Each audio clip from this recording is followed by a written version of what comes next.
bridge the gap. Communication so real, no cap. A different language for woman and man. Decode the language and you'll understand. Nah, it'll help you out. Rest assured, women have no doubt. Pillow talk, dinner talk, give you the info to walk the walk. Now, sometimes it's a foreign language, now know what's up, don't mistake it. This'll help you every situation, empower yourself, it's liberating, yeah. Communication, don't need no speculation, just get that clarification, then reconciliation. Man translation, yeah, man translation, yeah.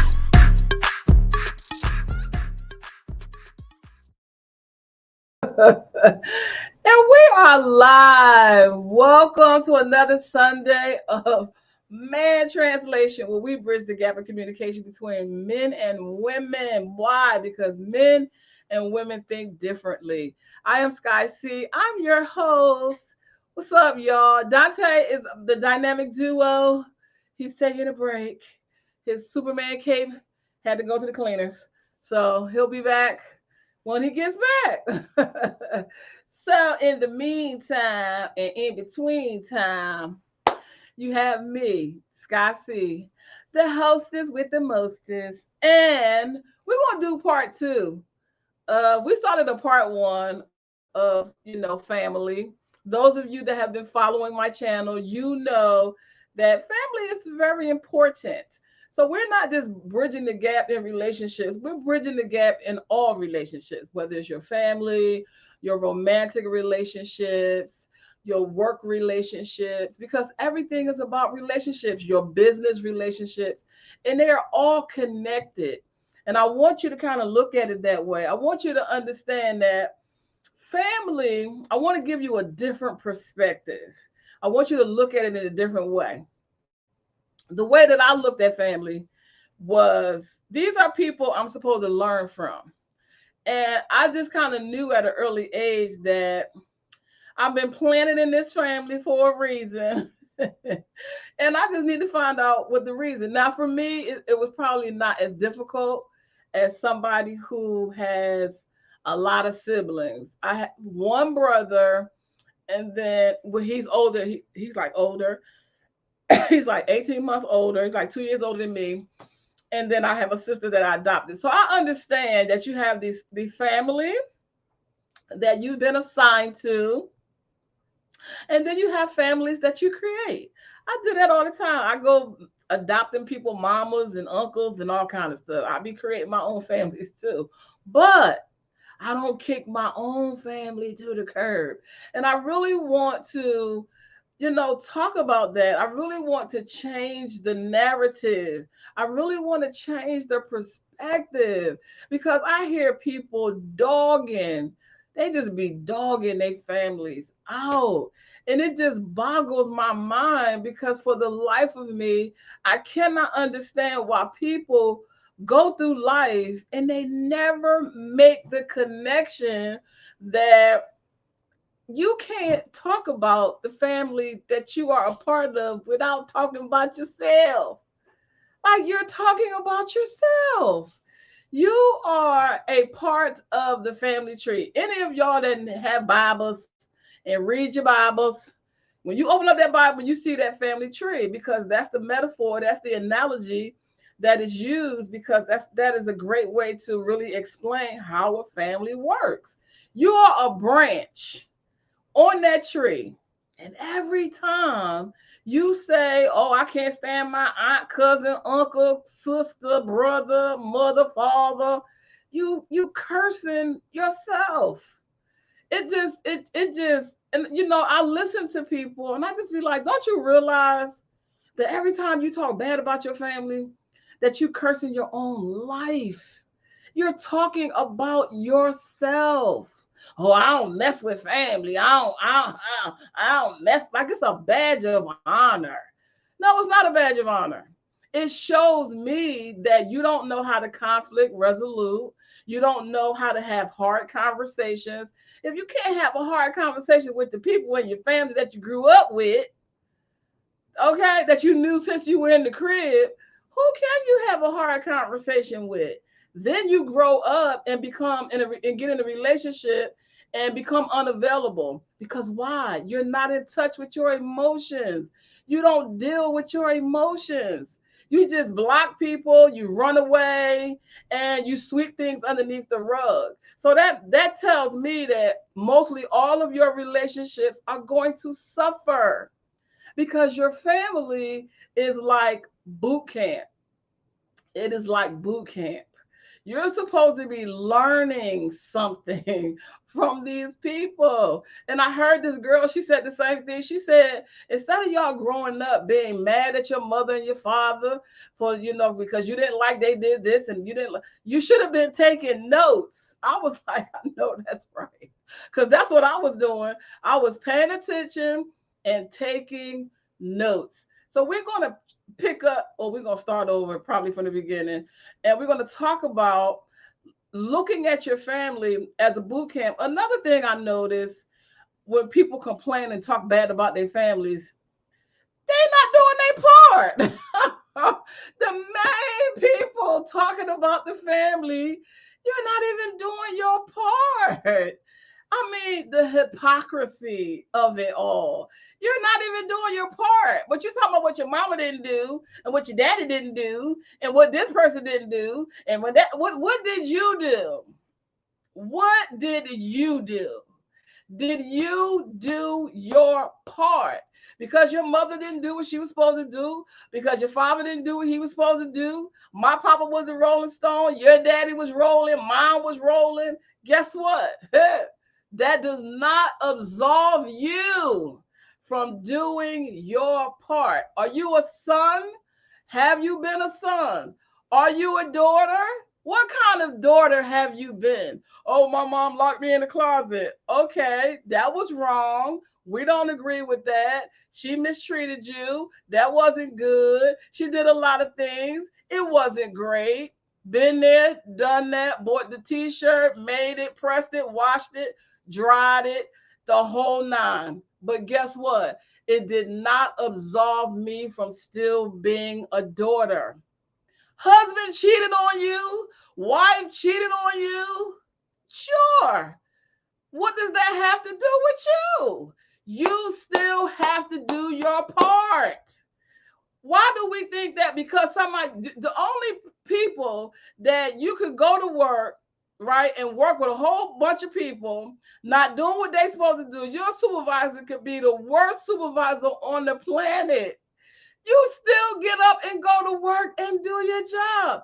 But oh no, when it comes to family, the rules are different.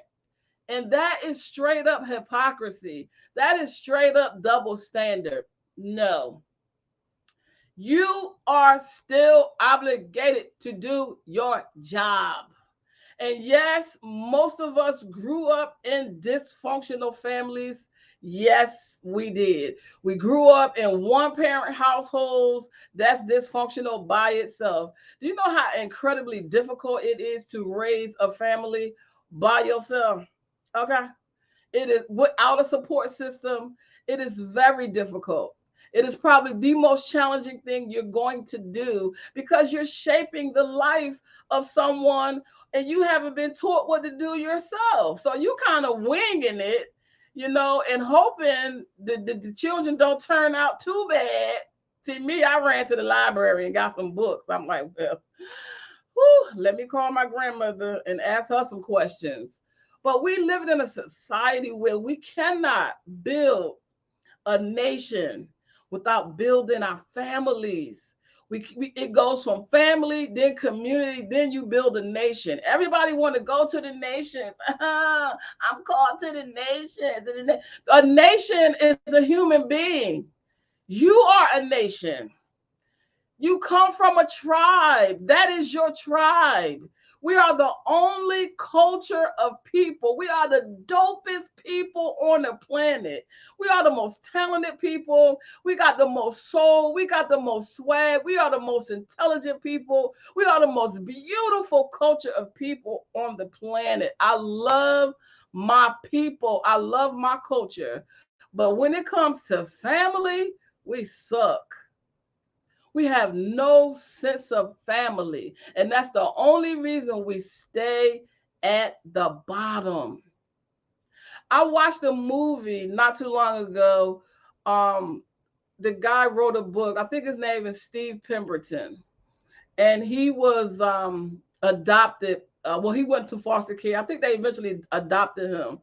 I think it's called One More Chance or Give Me Another Chance or something about a chance. And one of the things is that once he going through the situation, the foster care parents would always lock him in the basement because their son was illiterate and couldn't read. And so he would be in the basement. They would be starving him in the basement and everything. But it was books in the basement. Look who's joining us, my daughter. Everybody say hi to Anaya. Hi. She's going to be sitting in for Dante for her brother. So you just jump in whenever. We're just talking about family. You know how much I love family. And he would be in the basement and he started just reading. He started just loving to read. So he would secretly read, while he was there. We're talking years. And, eventually he grew up, he wrote a book, he wrote a movie. And one of the things that he said that I could totally relate to, he said, I never judged them. He said, that's God's job. He said, I never judged them. And he grew up and he's a very successful man, multimillionaire and everything. And my point that I'm trying to make is that you are in the family that you've been assigned to for a reason. And it's not for you to get bitter about the things that was done to you. All of us have been through something. It is not what you go through, it's how you go through. It's how you go through. And I want to try to communicate to you that it's really important for you to find a way to forgive those that do things to you and not regard your feelings or how you feel. Because, children are really kind of invisible. I hope you never felt invisible. No, I don't think I felt invisible. I was actually just watching something that talks about like the family dynamics and not to shift to what you're talking about. They're talking about like the toxic family dynamics, and it's because it's really common. You often have the scapegoat, the mascot, the hero, and the lost child. Right. We use the golden child here. The golden child. They talk about that. That's the same thing as the hero. Right. Yeah, that's the hero child. Yeah, the hero child.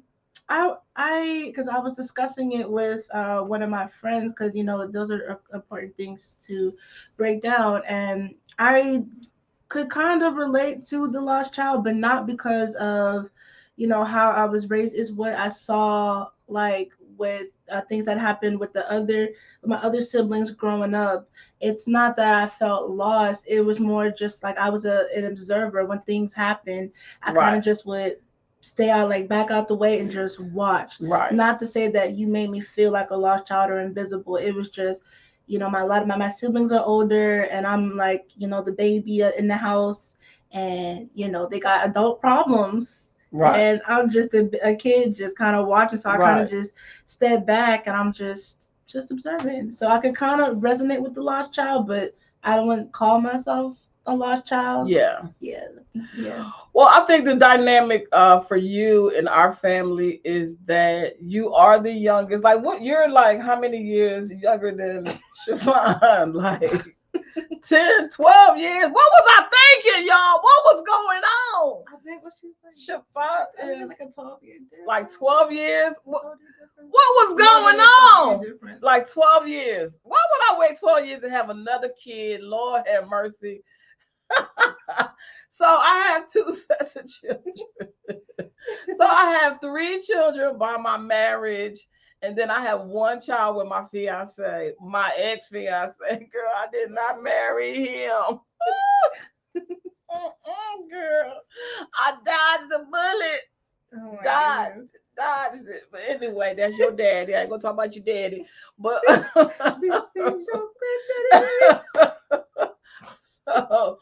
So Anaya has a different father. She got a different father. Thank God. That is not nice. I'm playing. That's not nice. So My daddy ain't perfect either. so it's really it is really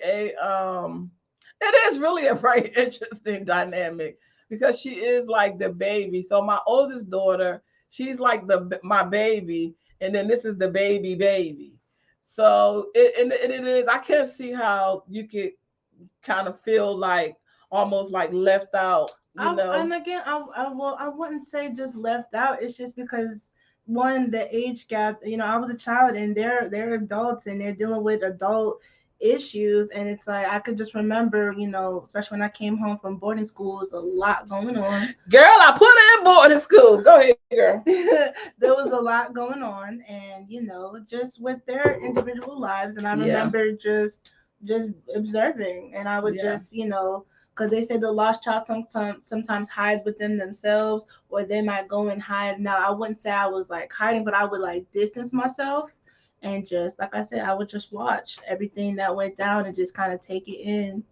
So I do remember that being like really, not really a challenge, but I was really concerned. It was two sided. Like on one side, by her having older siblings and siblings that were like adults, it made her really far advanced, so she could hold conversations with like, you know, older people. When I put her in boarding school, she was 4 years old when I put her in boarding school because my life was crazy. My life was totally upside down, crazy, right side up, zigzag, diagonal, every direction you could think of.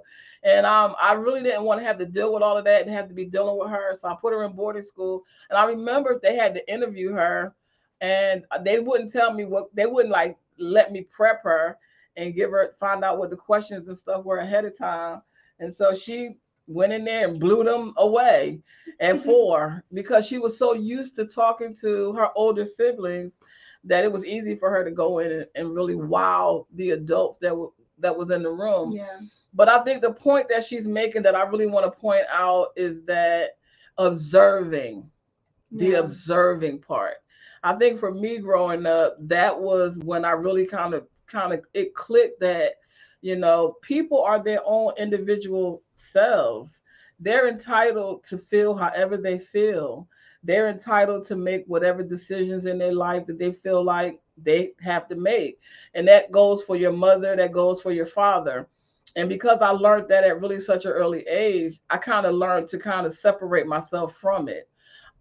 It was things that it was plenty of decisions that my mom made that I didn't agree with, but it wasn't nothing I could do about it because I have to live with her.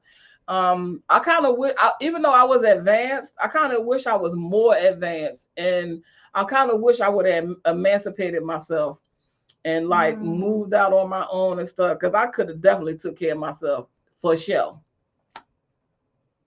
Observing these adults and how they was living their lives all tore up and broke up. I was like, I might as well just go out here and just fend for myself.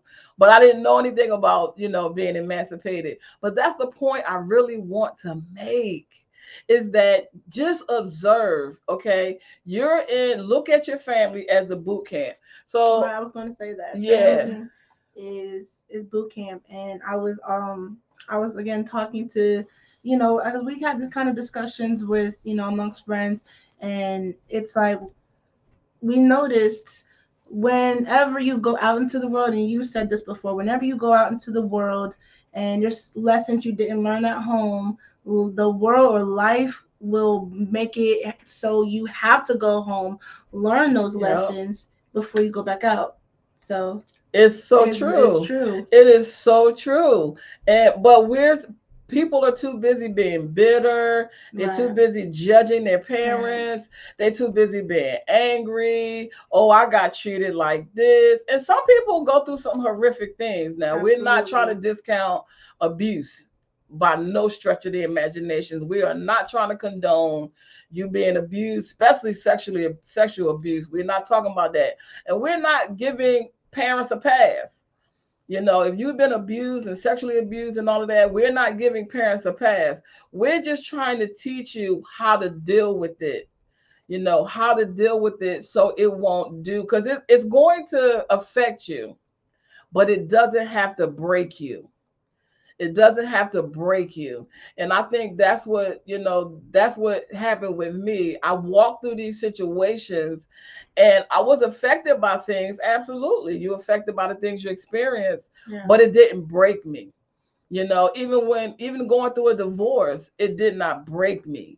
You know what I'm saying? So it's like I want people to come through it with the right perspective.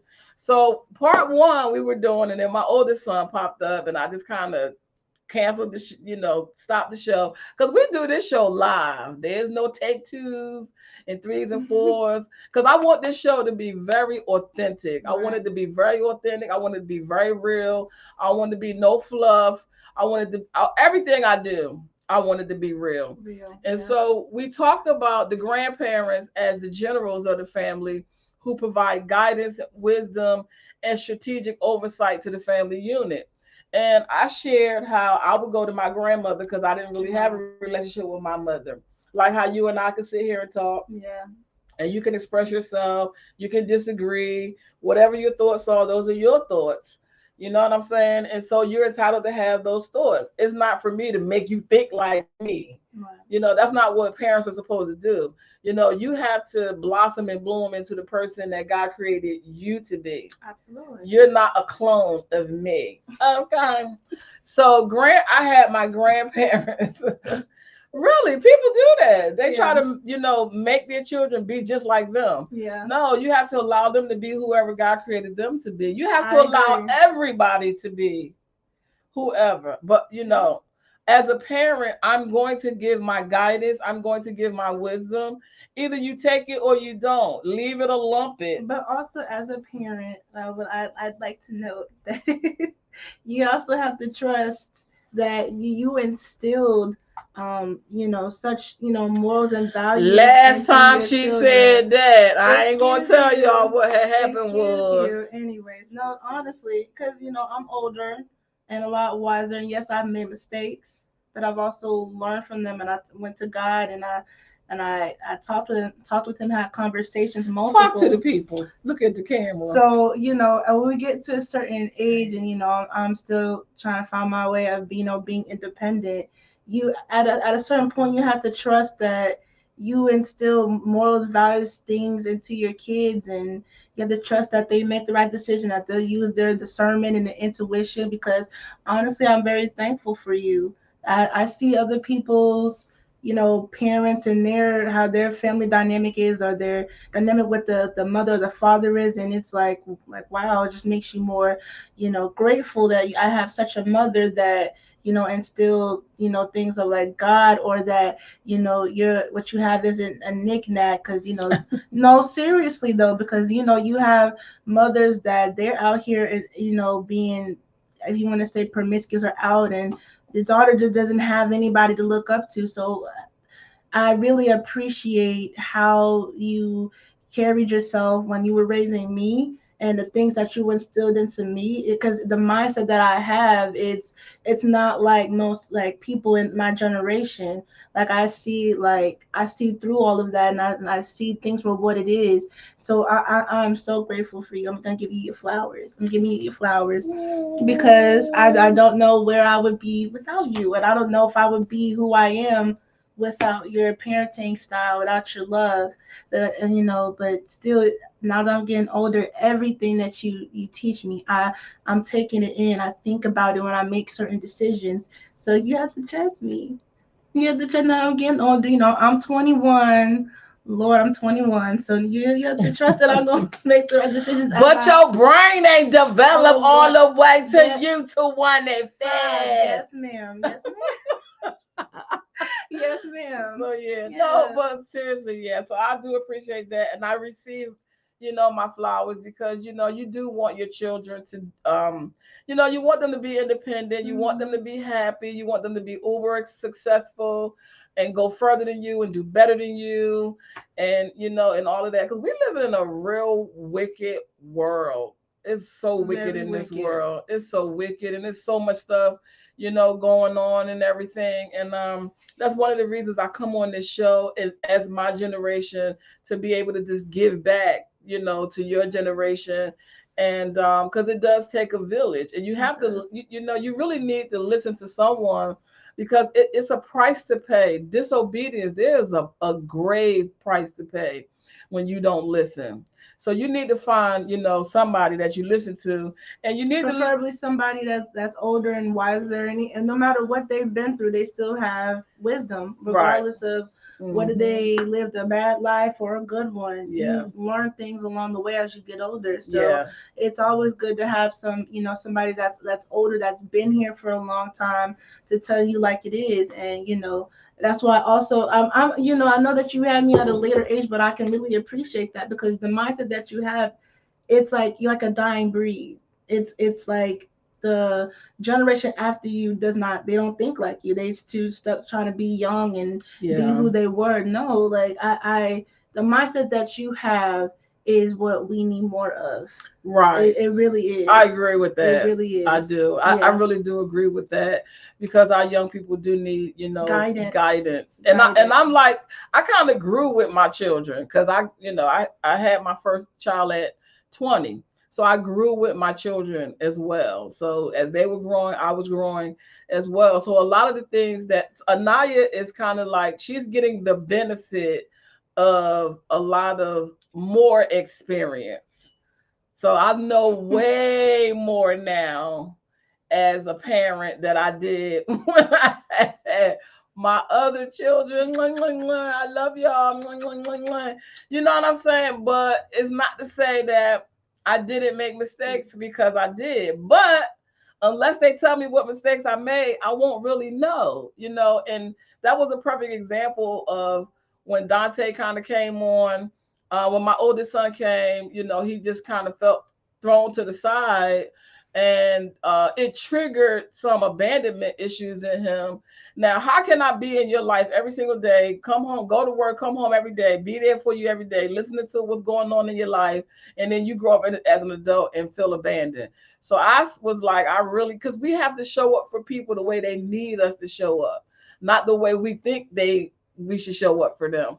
And so I didn't even think twice about it. So as a parent, I have no problem apologizing, if my adult child says, well, when you did so and so and so, when you said so and so and so, you know what I mean? Yeah. I have no, because I didn't know that affected you that way. Unless you tell me, I don't know. So it makes me a better parent. It makes me a better parent. It makes me a better person as well. But in my generation, they don't really feel that way. They don't care. If they bust your head to the white meat, because I grew up in that generation. If they bust your head to the white meat, you better be glad you still can get up and walk and you won't bleed to death. You better go get a rag and put it on your head and go to school, and don't get no blood on my rug on your way out the door with the white meat showing. Okay. Oh Lord. So I have a lot more compassion, a lot more love, because God blessed me with amazing children. And I'm not just saying it because they're my children. If they were somebody else's children, I would say the same thing. Like, God blessed me with amazing children. They're like really smart. Oh, my cousin was like, man, all your kids are smart. Because they be like, one kid be kind of slow. Oh my God. Then the other kids, be something wrong with all of them. One of them, he just be one smart one, and there's something wrong with the rest of them. So God bless me with like 4 amazing children, and I still don't really know. It was like God must have zapped you, because I don't know how you had those 4 kids, and me either. And me either. Something we need to inquire about. I ain't steal y'all from the hospital, I promise. But anyway, so parents, your parents are there to make crucial decisions, to manage the resources of the home, and to set the overall direction from the family. We're doing good on time. So we're still talking about the military. I want you to look at your family as a boot camp. And I want you to, when somebody be standing in your face, hollering and screaming at you and talking about you like a dog right here to your face, right here, hollering and spitting all on you, and you still got to go run 15 miles. Yeah. Because why? Because they're preparing you for life. Because life don't care nothing about you. Right. Life will chew you up And spit you out. and spit you out. Mhm. Just like that. And you won't have the fortitude. You won't have the buildup you need to be able to make it through. You will break. And so look at your family as boot camp, and look at your siblings as all the different people that you're going to meet. Encounter. You're going to come on. You're going to encounter every single person just like your siblings. And when you learn how to deal with them, let me tell you something. Because I learned how to deal with my mother was the most difficult person for me to deal with. She wasn't difficult because she was trying to be difficult. She was difficult because she had mental problems. Yeah. She had undiagnosed mental problems. For sure, she was bipolar. For sure. Okay. For sure. Okay. She ran hot and cold. And I know we all get moody. We don't all be in the same mood all the time. That's not the same. You could be moody and not be on the spectrum. Okay. But she definitely had some mental issues because she was abused and battered. And that changes a lot of things. And it really changes the way your brain operates. It literally, when you're abused for long periods of time, it really rewires your brain. Yeah. It does. It really rewires your brain. And so I just really learned how to just kind of just take it all in stride and just observe, like my daughter said, just observe and just, kind of remove yourself and just kind of look. But it wasn't just her, it was all the adults that was around me. I just kind of observed and listened to what they were saying. I watched the dynamic that they had in their relationships with men. I watched them have broken relationships and keep having babies by these different men and stuff like that. It's like they just could not break the cycle because they were so unaware of it. And I think that when you sit back and observe, does it make you aware of those cycles? It does. It really does, because like people underestimate like children. Children are always watching, and they taking it in, and they picking things up as well. Mm-hmm. Kids are very smart, even at the ages of 2 and 3 and 4. Yeah, they see all of that. You're taking it all in, and then you grow up, and it's like, well, either you want to be like that or you don't want to be like that. Like, you see the dynamic, and you're like, oh, I don't want this for myself. Right. And also, it's like, you know what to look out for. Right. Things like that. So yeah. Yeah. And that's what I did. As a teenager, I would just kind of escape, and go to the park. I spent a lot of time in the park, like, because from 7th grade, the park was like in walking distance from my school. And so I would just go to the park. I would go to the park, I would sit, I would reflect. And just like my daughter said, I would just make decisions about the things I was observing. Yeah. And I would be like, I don't want to be like this. I don't want to be like that. I don't want to do this. I don't want to do that. And that's what you're supposed to be doing. Yeah. You're not supposed to be getting angry and bitter and talking bad about your family and your sister and your brother, and you don't get along. And because you're going to encounter those same people on your job. You're going to encounter those same people when you're trying to start a business and do business, because everything is about relationships. Right. And I just remember, I've always been a very spiritual person. I've always been very, God oriented and God centered. I just had sense enough to know that, okay, God put me in this family for a reason. He gave these people authority to speak into my life. They must know something. And he surrounded me with the people that I needed to be surrounded around, because I'm going to have to, apparently where I'm going must be a great place. if I got to deal with all this craziness, I must be going, because every single person in every situation, it turns into ministry. I'm telling you, it all lends itself together. It does. Because I learned how to deal with my mother, that's how my pastors recognized that I was anointed to deal with difficult people. They pay you more money on jobs to deal with difficult people.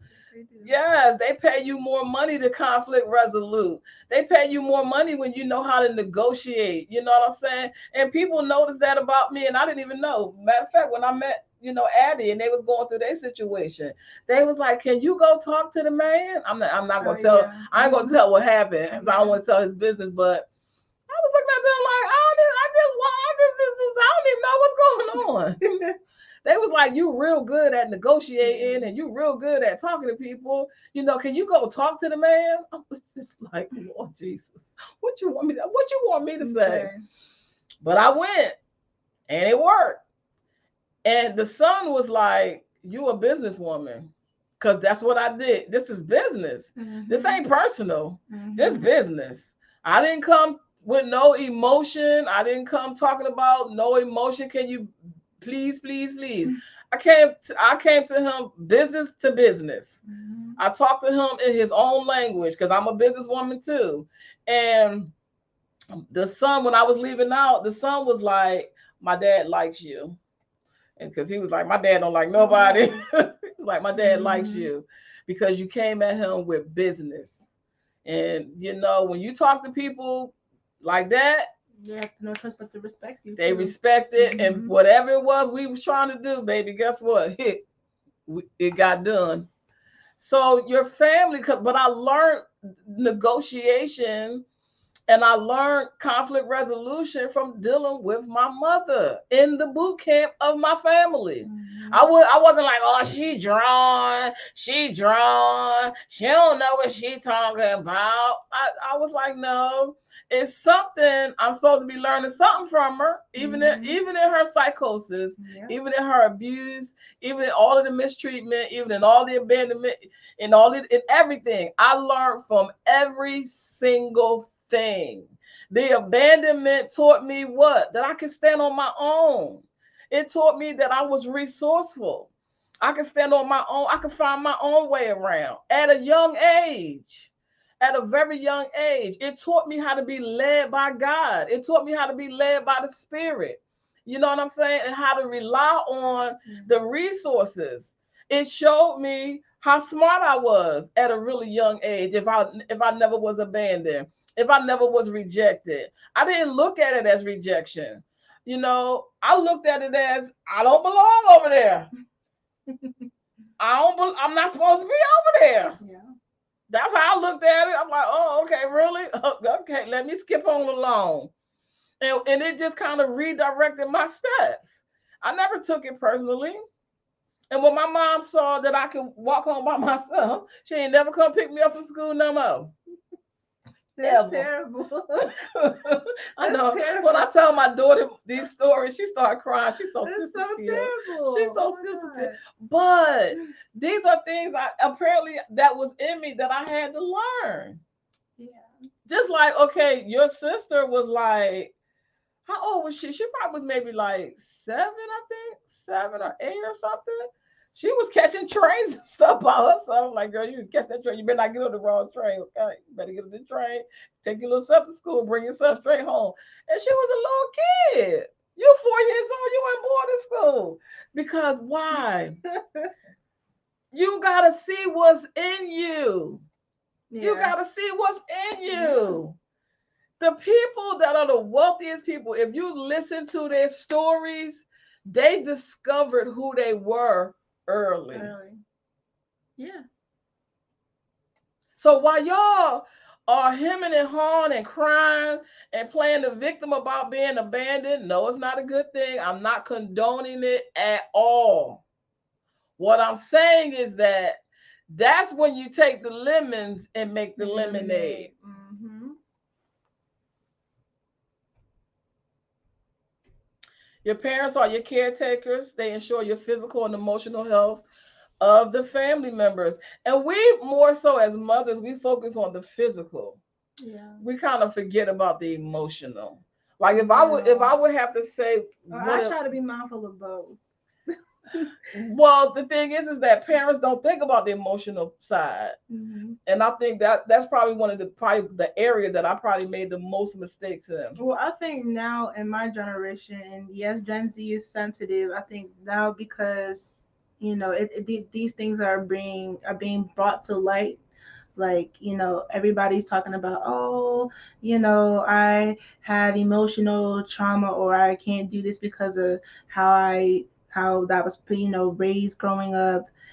So it's like now, because it's something that's talked about, as a mother, I try to be mindful of both the physical and emotional. See, like I tell you, you know where I'm going with this.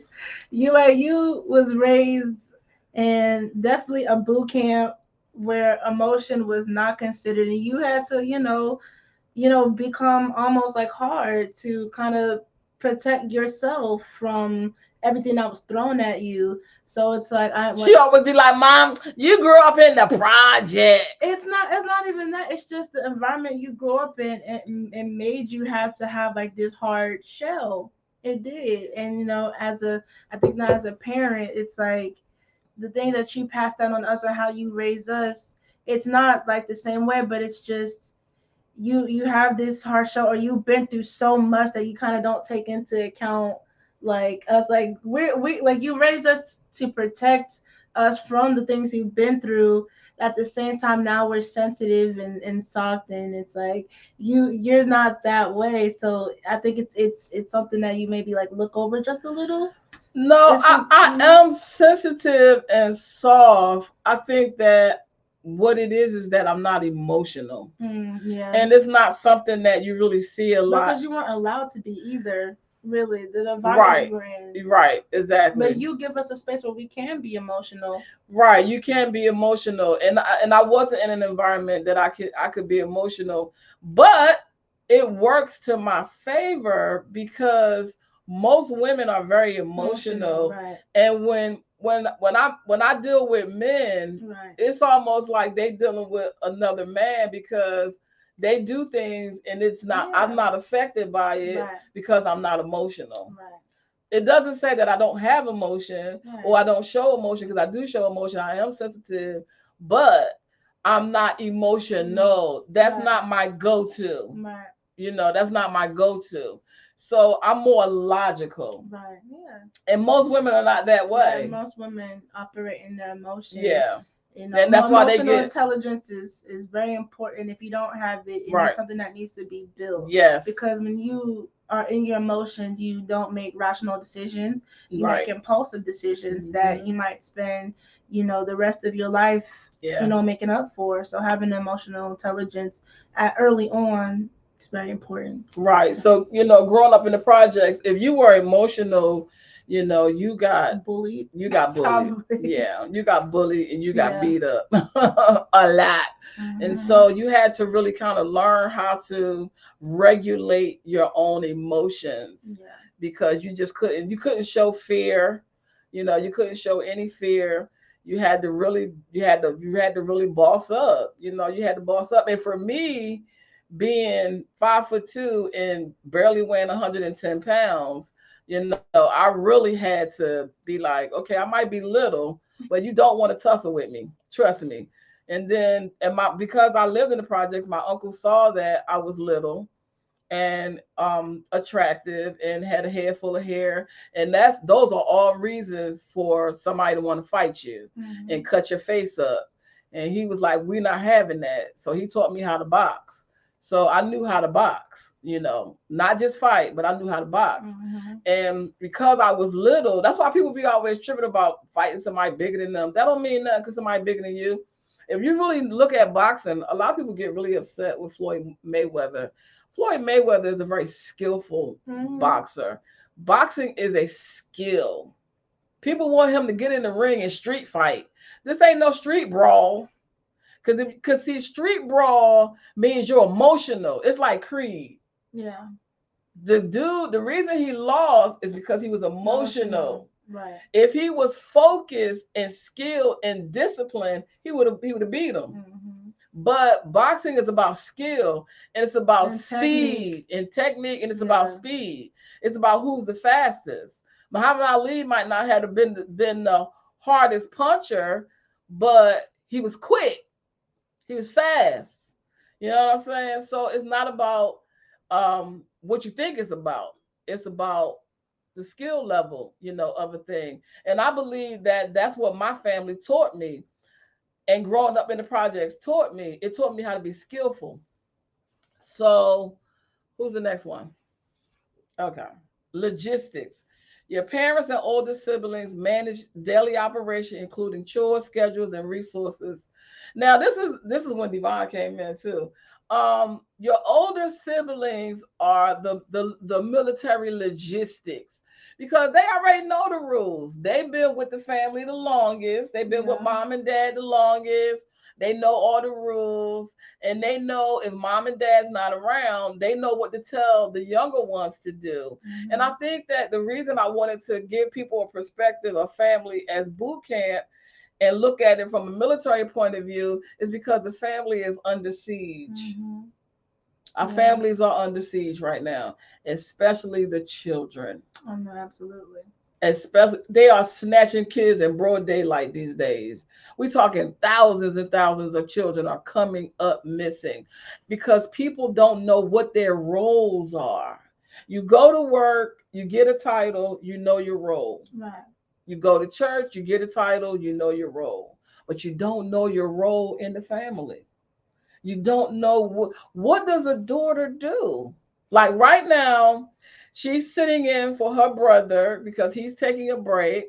And so what's that? That's support. That's a sister supporting. She's supporting me in the show. She's supporting, her brother while he's taking a mental break. And that's what a daughter is supposed to do. That's what a sister is supposed to do. It's supposed to be there in the role of support. Mm-hmm. And a lot of times I hear people talk about, oh, I'm selling these products and I don't get any support from my family. Well, that's unfortunate because they should be your biggest support. They should be your biggest support, not necessarily your friends. Your friends maybe, but your family need to rally together. If they got to buy 25 shirts a piece, they need to buy. You get 25, you buy 25. If they got to come on and like, share, like, share, follow, they should be your biggest supporters. But they be the main ones that I hear people complain about. And of course, your family is not going to make you wealthy. But if other people saying your family supports you, they be more inclined to support you as well. You know what I'm saying? So the older siblings also are the communicators. They facilitate effective communication among family members, ensuring everyone is informed and connected. Now, Dante, that does the show with me, Dante is the peacemaker in the family. He's the one that kind of brings, or he's the one that has a perspective from everybody. So he'll sit back and he'll listen to everybody, and then he will communicate to everybody, his perspective to try to bring the family together. So Dante is the peacemaker, in the family. He does it in a way that it doesn't betray confidences, Mm-hmm. because you'll talk to him about something, but he won't talk to me about what he talked to you about. So he'll keep your confidence, which is what a And brother, vice versa. right? And that's what a brother is supposed to do. Right. You know what I'm saying? So that's the support. So I think that the family don't really know what their role. What does a brother do? What does a father do? How you gonna judge somebody? You don't even know what they're supposed to be doing. And like I said before, these people that's doing all this judging and the people that's doing all of this talking about their family, the main one not doing their job. You notice that? Yeah. They be the main one, don't be doing nothing. Mm-hmm. You talk about your family like a dog to anybody that will listen, but you ain't stepped up to the plate. And what you doing? Being part of the Going problem. hungry.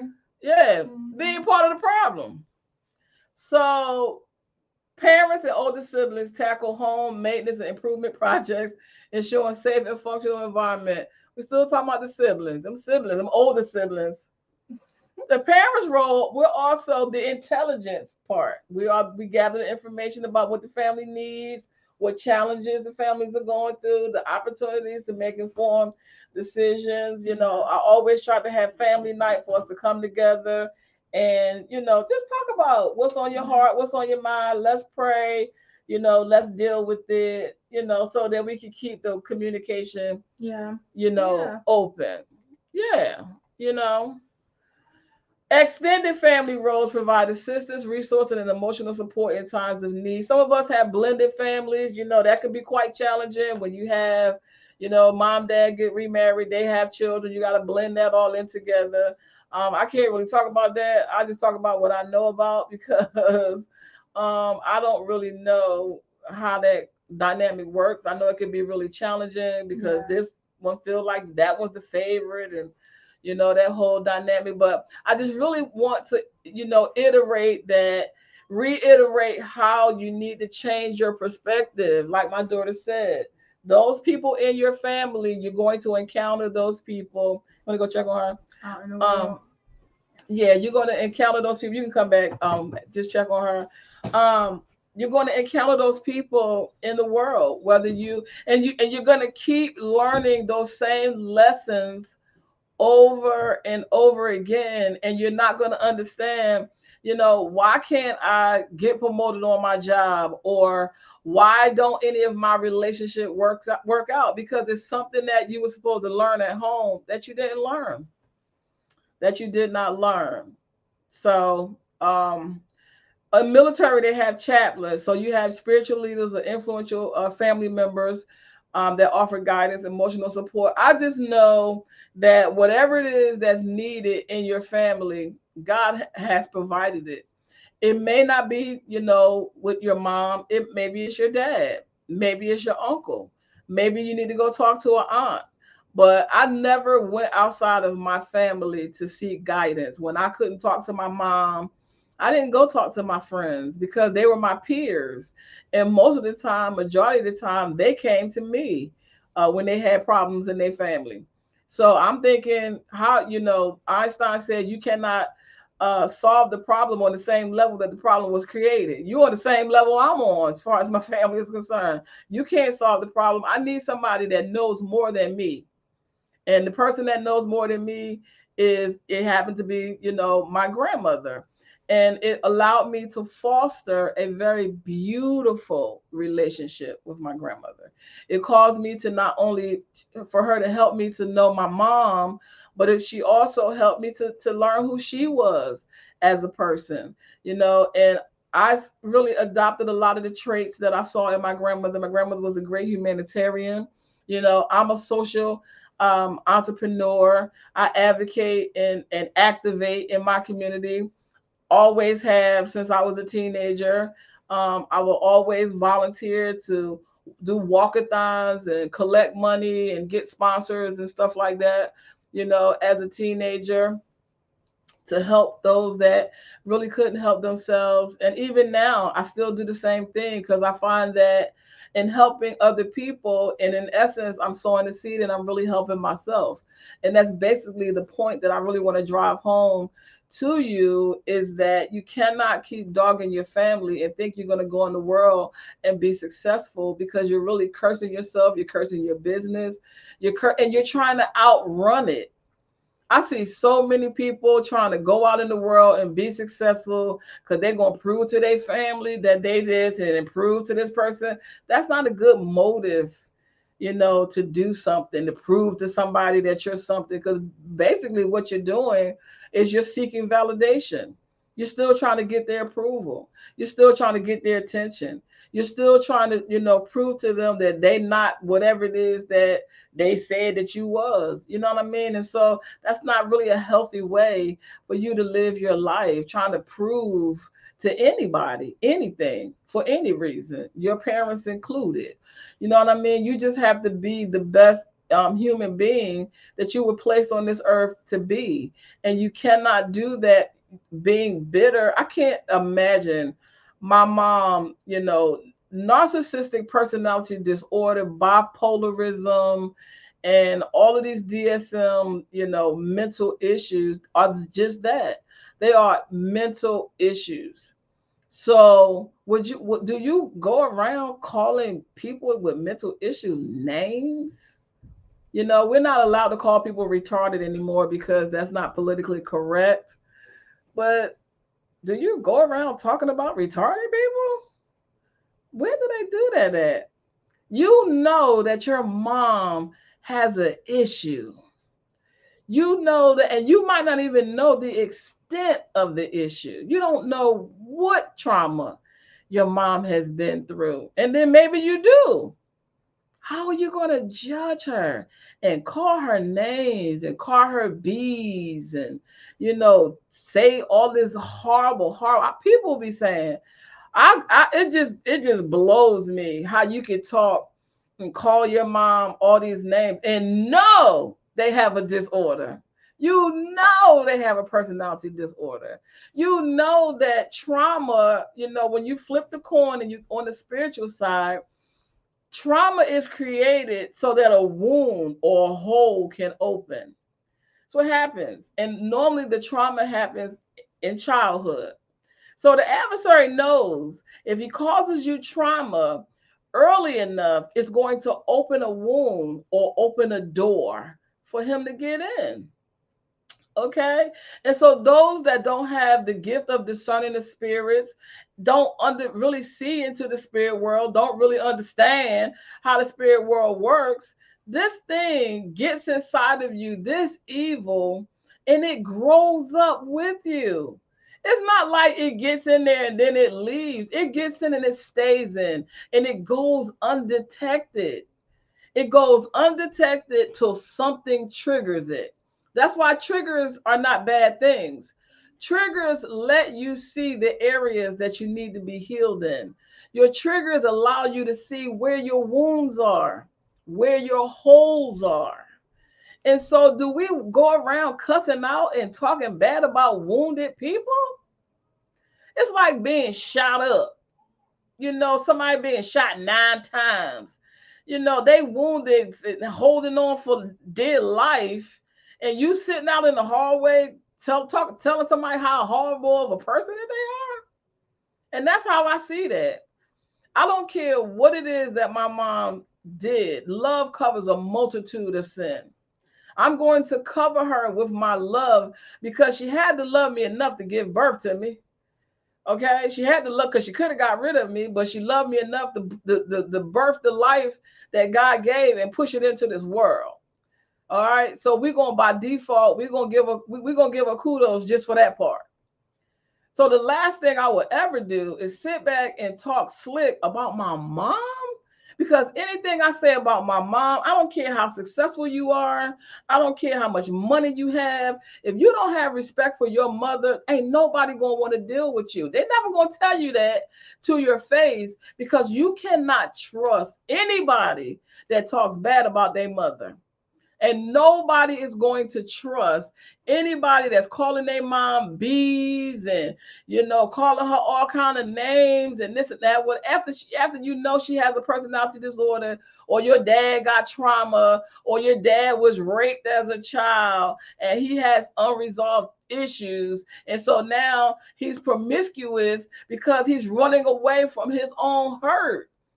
Hurt shows up in people in different ways. People inoculate themselves from that pain in a lot of different ways. Who are you to judge? Who are you to judge? This is the way you deal with pain. Who are you to say this is how I deal with hurt? Who are you as a child to say that? So we need to change the way that we look at family in this culture. It is time to bridge the gap in our family so we can build up our communities, and that so we can build a nation. Because we could take this thing for real.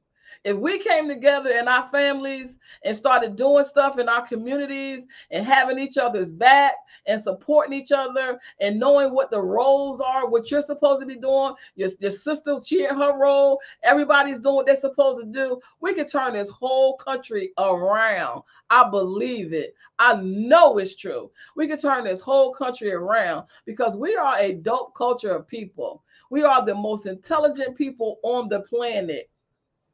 Okay? Forget what you heard. Okay? I've been teaching my children their Black history ever since they were children, little children. We are, you can't get nothing from no other color but Black. Okay? So don't feed into the nonsense of it. All right.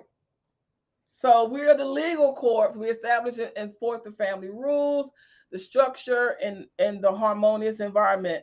I was talking about how I hear so many people just calling their mom bees. Yeah, yes, I mean just talking bad about their mama and their daddy. We know Papa was a Rolling Stone. We still love Daddy anyway. That's your daddy. It wasn't for your daddy, you wouldn't be here either. Okay? You know what I mean? Stop judging your parents. Stop it. Stop it. Because only thing you're doing is sowing seed for your own destruction. Yeah, that is true. Yeah, I think a lot of people, unfortunately, you have people that go through so much, and if your parent is not mentally there, and these, the children, they deal with a lot of abuse, and so then there's the resentment. It's kind of hard to forgive your parent because you expect them to nurture and love and care for you, but instead you're getting abuse and all this trauma that takes probably years and years to undo. So I think for a lot of people it's just really difficult to forgive, but you have to, not for their benefit but for your benefit, so you can continue to grow, so you can heal and and move forward. Yeah, but to call your parents bees and like 9 times out of 10, the way they're treating you or raising you is because either they've been treated that way or because they've been through something traumatic and they're just not in their right mind. And so you have to look at it like put yourself in their shoes. And again, it's not to justify their behavior, but a lot of the your generation, like you said, they've been through hell and back. And not everybody has the strength or mental capacity to make it through that. Some people are mentally messed up forever. And, so it's just like you have to see it from their perspective and kind of understand where they're coming from and not take it personal.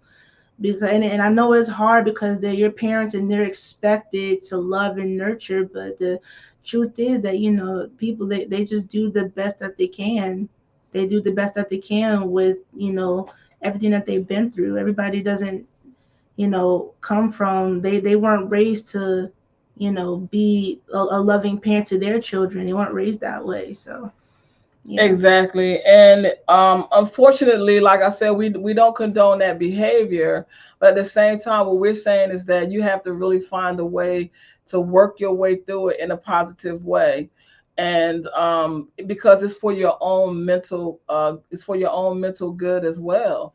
Because like I said, nobody trusts a person that talks bad about their parents, knowing that their parents have a personality disorder, but yeah, you selling products. Like really? Like for real? My parents say shit but buy my eyelashes. Exactly. Like what? Ain't nobody buying nothing from you. You might have 3 people buying from you, and you don't really want that kind of. I don't really want them type. I don't want toxic, angry, bitter people buying my products because I'm down in my family. I'm talking bad about, oh, my mama was a narcissist, my daddy was a narcissist, the dog is a narcissist, the cat, the birds, everybody around me was narcissists, and you're talking bad about them, but then you want them to buy something from you and follow you or whatever. It's great to bring awareness to it. Right, it's really great to bring awareness because I know when I was going through it, I didn't have a name for what it was. I knew something was wrong with these people, but I just didn't know what the name of it was. It's great to bring awareness, but nobody wants to be doing business with a bitter, angry, loud, you have it's evident that you haven't been healed, yourself. You know what I mean? And so I can't respect nobody that talks bad about their family and knowing that they have mental issues and unresolved, mental issues. And apparently you still have unresolved issues as well, because this is something that's like, gaining some traction. It's starting to be like, a thing. I'm noticing a lot of people do. And so the special forces, so all the family members' role is to unite as a cohesive team during crisis, leveraging unique strengths to protect and support the family as a whole. And this is something that I do not see a lot of people doing. When it's crisis, it be every man for himself. If you are at war and we are at war, the family is at siege, and Black families have been under siege more than any other culture, okay, known to man. And why we haven't come together yet, I don't know. But it's time. It is time to bring the family together, to leverage the strengths, because there's some strengths in there. You have, especially if you have a lot of siblings, there's some strengths. Everybody has strengths. Everybody has gifts. Everybody has God-given talents. And that needs to be leveraged. In the differences need to be put aside. And if you want to take a day to have what I call a powwow, because sometimes powwows are necessary, and get off your chest whatever you need to get off your chest so we can get over it, close the door, heal, and move on. Because it's time for us to get this family thing right. You cannot curse the tree that you're a part of. You cannot go into the world and be successful cursing your family. You cannot, you won't go that far. You might get a little level of success, but I'm telling you, okay? I'm telling you, people will not respect you. They won't tell you that. You just won't get far. You will be blackballed and don't even know why. Certain rooms you won't even be able to get into, because all that toxic and bitterness and anger, that's a repellent. That repels people. Don't nobody want to be around that, because you know what also it repels? Money. Money is energy. It is energy. It starts out as energy that you take and convert into paper. It's money. When you're bitter and angry and calling your mama a B and talking about the money flow. You stopping the flow. Yeah. You might make a couple dollars, but you ain't gonna be no multi-millionaire, because money gonna run from you just as quick as you make it. It's gonna be gone. And you're going to be like, do I have holes in my pocket? Like, what's going on? You got holes in your spirit. Go ahead. No, you got holes in your soul. In your soul, yes, yeah. You got holes, and I say that all the time. Your soul is a landmine. You got holes in your soul. Sir, you want to close the show out? Dante normally closes the show out. You kind of close the show out with some like nuggets and gems that you want them to know, with like maybe 3 things that they could take, 3 takeaways they could take, with them after this show. Don't make me come spank y'all. I would start off with the first thing being to, again, go through your family dynamic and really like see what lessons can be learned from it. Like, no matter how they are and who they are, you can learn something from them, whether they, just super troubled or whether they're super successful. There's something that you could learn from each and every family member. So, take the time out, maybe whether you want to have a conversation with them, if you want to reflect over their life and the things that you might have observed, learn from it, see what lessons to take from that and apply it to, you know, your life and how you interact with people and how you deal with conflict resolution. I'd say the second thing would be to not take things personal. If you do have a toxic family dynamic, again, it's about, you know, observing what lessons can you learn. And I really also like to promote therapy. A lot of people, like, therapy is incredibly taboo, especially in our culture. It's something that we need more of, because a lot of people, they just take this in, and again, it go when you interact with people, you see the effects of that. People don't make great decisions because they don't heal from the things they endured, you know, in the family or growing up. So that, and also, you know, if you do have a good family dynamic, really really cherish that, really cherish that. And I would probably maybe write things down, or to, like, you know, maybe promote it with other people. If they don't have a great family dynamic, promote it to other people. This is how it should be, this is what it looks like. And, you know, maybe it'll motivate their family to, you know, be better. So yeah, that's my little take. Well, that's really good. And I would just like to add just one more thing. Yeah. You know, if you are the one that is going through the family, pointing the finger at everyone, I would just advise that you look in the mirror and point the finger at yourself. See you guys next Sunday. Thank you. Like, follow, and share.